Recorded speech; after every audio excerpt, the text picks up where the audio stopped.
G'day guys, welcome to my RS feature video. Today I'm going to talk to you guys about NRL Round 17's recap preview for 2021 guys. Let's get started.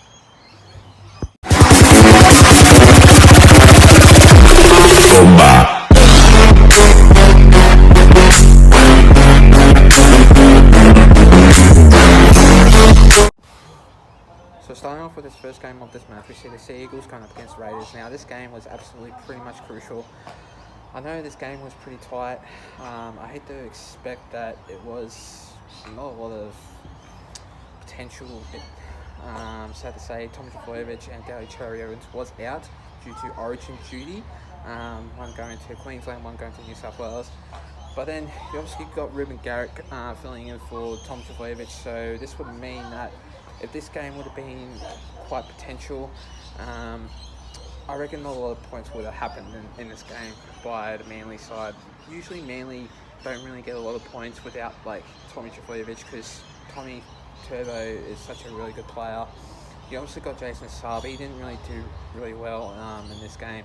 It was 30 points to 16, and obviously it was the Raiders' upset in this match. But since for that, no Josh Papali for the Raiders, and obviously Emre Guler played a really good game. So did Tom Starling. I thought he had a really good match in that game, scoring a try in this game anyway. But I did think that in this match, this game was going to be really tight and really hard, but 30 to 16, it was pretty much a very tight score line in this game. But I didn't expecting to be a very bad upset in this match, but I didn't expect to see this game turn out to an end of this match. But yeah, I wasn't even expecting this game to be a really good match anyways. But I hate to think what it was gonna be planning of, but don't know.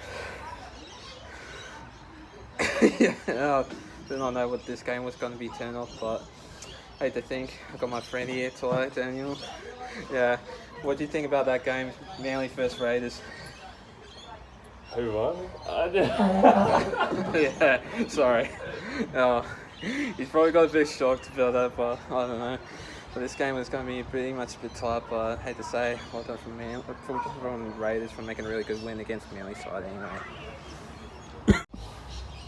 The next game of this match, we see the Rabbitohs going up against Cowboys. Now in this match, the Rabbitohs, they did do really well in this game. Obviously with no Latrell Mitchell in this match. Obviously Black Taff, he played a really good match, but it was changed from ANZ Stadium to what was it called? I'm not too sure. Oh wait, no, McDonald Jones Stadium. That was it. McDonald Jones Stadium was changed to from ANZ Stadium. 46 points to 18. Really big thrashing in this game. The Cowboys didn't do really well, but I heard that Tom Dearden scored a really good try in that game to really get that lead up for obviously a bit. But then in the second half, they got into a really good lead, and Alex Johnston, he played a really good matchup. The Cowboys, though, they didn't do really well in this game, but in this match, it was pretty tight, and I wasn't expecting a big thrashing in this game. But I hate to think what I would say in this game, that if the Rabbitohs would have had no Latrell Mitchell, obviously no Damien Cook, I would have thought that the Rabbitohs would struggle in this game. But they really turned things around in that match, and sad to say, Alex Johnston, he played a really good game. So did Tane Milne. He played a really good matchup also too, and I wasn't expecting this game to have that potential of a big scoreline in that game anyway. But it really was a really good game of football, and it was pretty wet. And obviously in this match, it was a really good game by the Rabbitohs to beat the Cowboys 46 to 18. A big scoreline in that game, and I wasn't even thinking of. But this match was a really good matchup, and yeah, well done from the Rabbitohs for making a really good win against the Cowboys. The next game of this match, we see the Bulldogs going up against Roosters. Now in this match, the Bulldogs, I thought in the first half they were playing really good, and then obviously in the second half they were playing absolutely terrible. But I know that they obviously didn't have no James Tedesco, which that means Joseph Manu filled in for the fullback side on number 1 in jersey for the Roosters. But in this game, the Bulldogs, they didn't have that good potential of a really good strategy of that game. And safe to say, like, I thought to myself, in this match, though, I didn't think that in this game was going to turn out to be a really good matchup. But in that game, 22 points to 16 was very close scoreline, and I thought the Roosters were going to have that potential of a really good win. But they obviously did only just, though, because I thought the Bulldogs were going to win it in this game.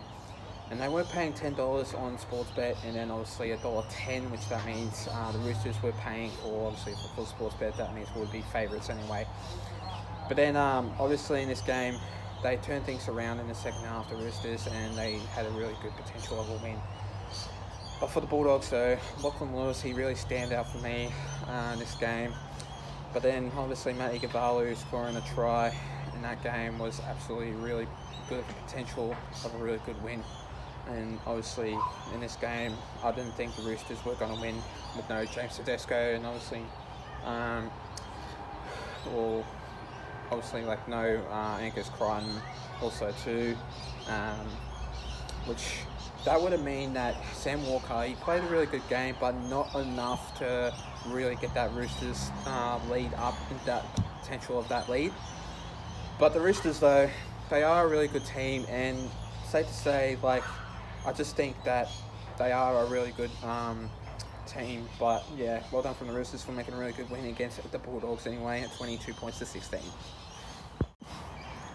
And finally, the next game of this match, we see the Sharks going up against Warriors. Now in this game, okay, what I did see in this game was really good by the Sharks, and I was so surprised. I thought the Warriors were maybe going to get an upset. I did predict an upset for the Warriors to win in this game, but unfortunately they didn't win. 20 points to 12. It was pretty much a tight scoreline in this game. Another one that I would think in that match would have been a really tight scoreline anyway, because these two sides aren't really going good.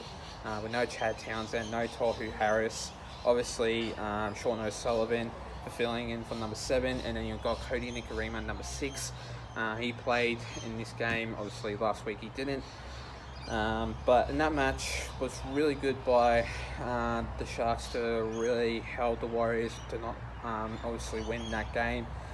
But the Sharks, though, they aren't really good enough team to seal the deal for obviously like the next couple of games. I just reckon they'll fall a bit average, but I don't think they'll go well in this season because they are struggling a little bit, and they have been for quite a number of times.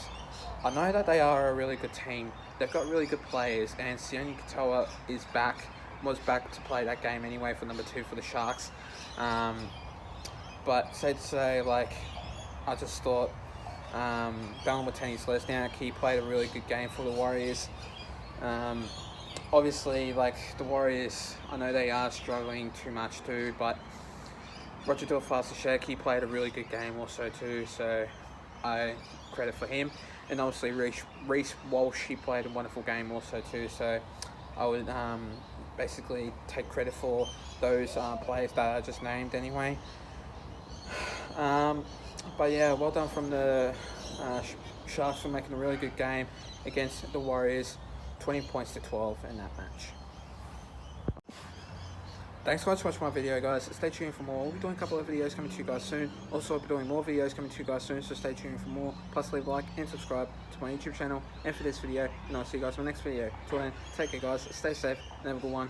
Plus, let's get up to 300 subscribers. So we're seeing up 215 anyway. So let's get up to that. And I'll see you guys next time. Take care.